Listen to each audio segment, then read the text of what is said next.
My name is Simon from WhatCulture. Raw is a weekly show that's put on by WWE, and Ups and Downs is a review show of Raw by me, Simon from WhatCulture. So we've basically taken everything that's just spat out of my mouth, we've mixed it up in a big bowl, and you've got yourself a lovely pie. And given we're now building up to SummerSlam, it's only a few weeks away, WWE needs to be firing, pow, on all cylinders. So was Raw good or was Raw bad? It's time to find out by upping some downs.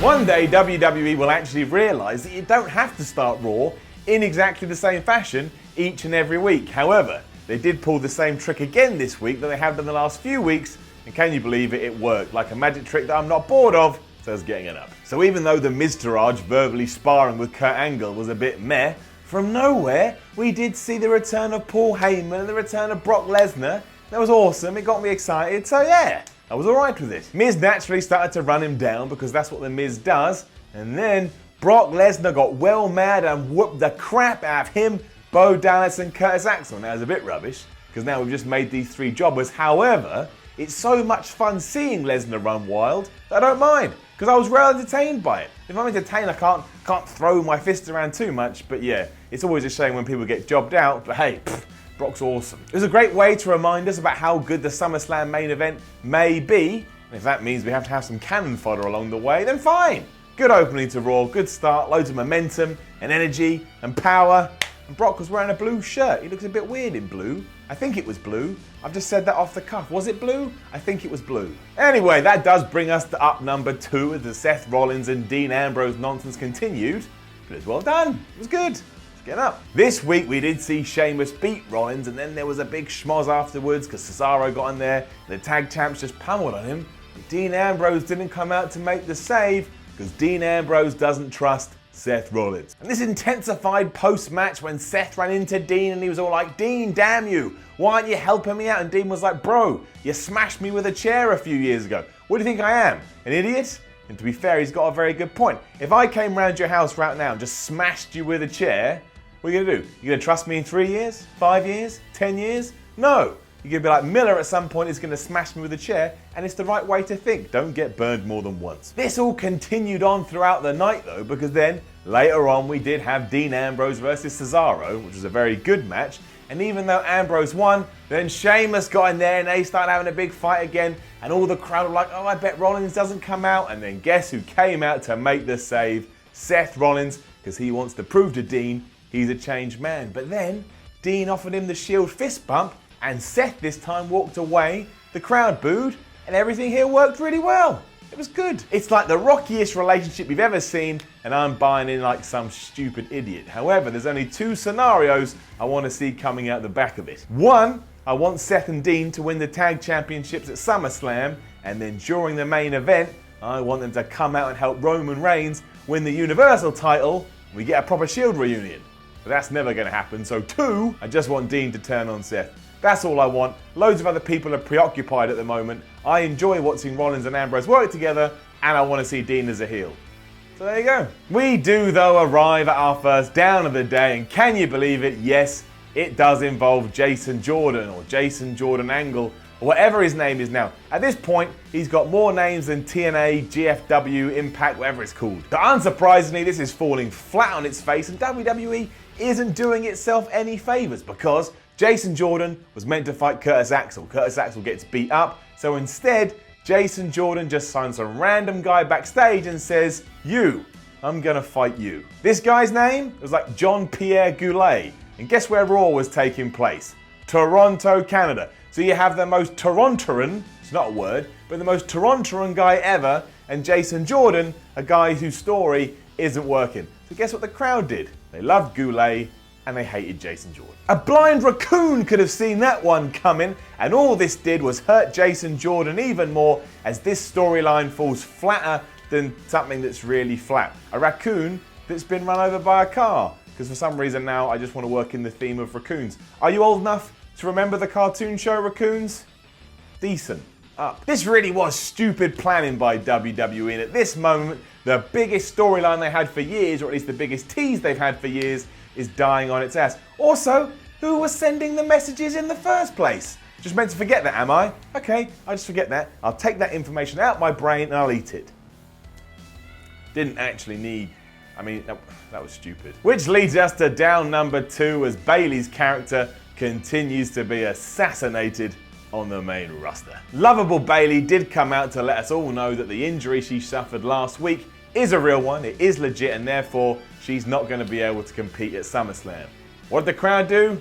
They booed the crap out of her. Now you could say this is because we're in Bizarro land, as WWE likes to do when they are in Canada, but we know that's not the point. The point is that Bayley has been treated like a joke ever since she came up on Raw, and the fans realise that, so they don't even care about a real injury angle. I'm just hoping this allows her to go away for a bit, rest up, and then come back with renewed momentum, and maybe somebody backstage realises why she worked in NXT, and we just do that here.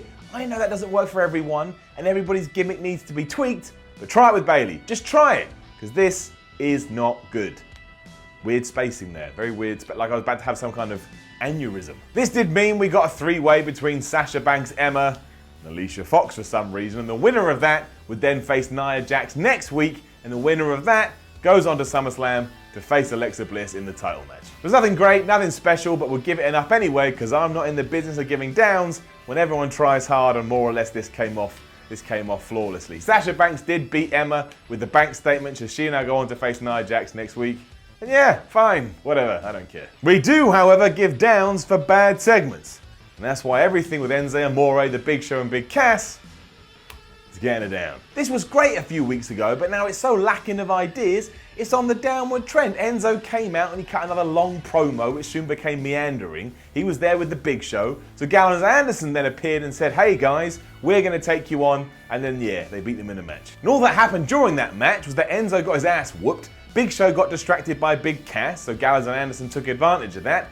And I'm stood there thinking, or sat because I don't watch Raw standing up, that would be weird, that this all feels a bit shite. It did end with another big brawl, and Big Show, I think, legitimately punching Big Cass in the face, because my gosh, that was a stiff shot. But all we seem to have done here is remove Big Cass and put Enzo with another big dude. And I know people like Enzo, so I get it, but this feels a bit like a roundabout, or Ring of Roses. We're just taking different pieces and slotting them in there, and I don't get it. Also, somebody backstage went, well, we haven't had a shark cage for a while, so now at SummerSlam, Enzo is going to be in a shark cage.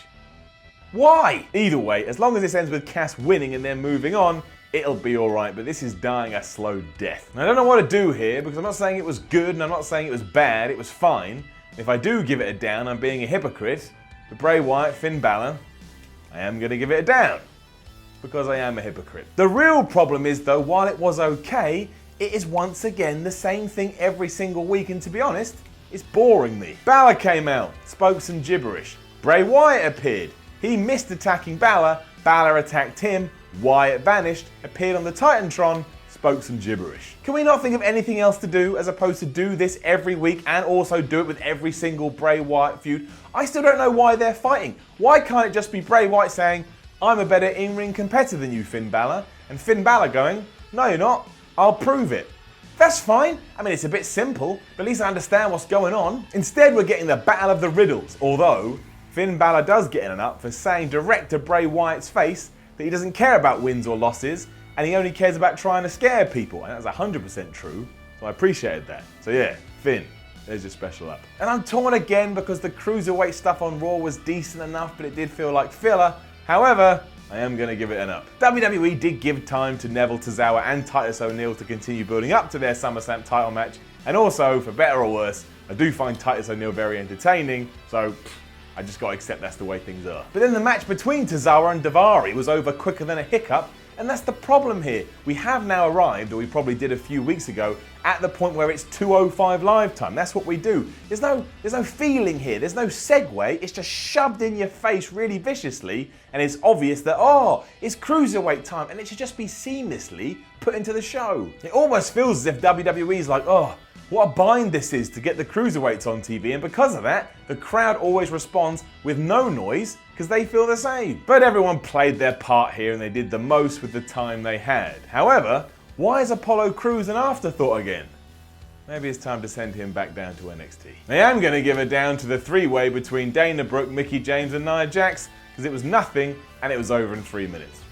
So that's it. Now, there's no two ways about it. The Gold Dust Our Truth burial was bad. WWE essentially teased us with a program that some of us wanted to see, and then it never went anywhere, and that's never good when you're trying to gain the trust of your audience. However, Goldust's big rant on Raw that he is going to be at SummerSlam, and he may reveal a new protege, well, that's got me intrigued. That's getting an up. Know this though, WWE, you're on treacherous ground now. If you screw me over again with some Goldust stuff, I'm buying out.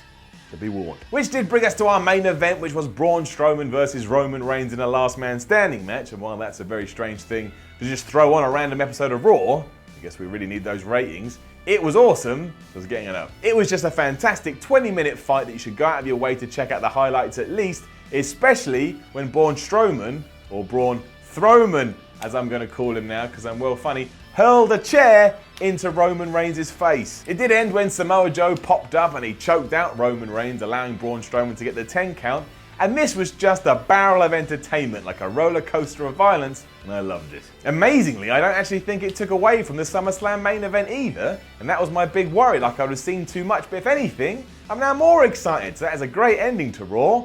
Well done, WWE. You get the 2 thumbs up. So a decent enough Raw then, but with some proper lows that made me want to cry inside. However, there's still a couple of weeks to SummerSlam. I think the build is all right to this point. We'll see where they go from here, but hopefully next week and the week after, we really ramp things up. If all this chatter that SummerSlam is going to be 78 hours long though and have 47 matches, just change it now, WWE. Less is more. Trust me. Less is more. Now don't forget to leave a comment below and let us know what you thought about Raw this week. Like, share and subscribe. Head on over to WhatCulture.com and read some articles, especially the ups and downs, and then follow them on Twitter at WhatCultureWWE. I am Simon from WhatCulture. This was Ups and Downs. I was trying to come up with a rhyme. Instead, I'm going to frown. I did it.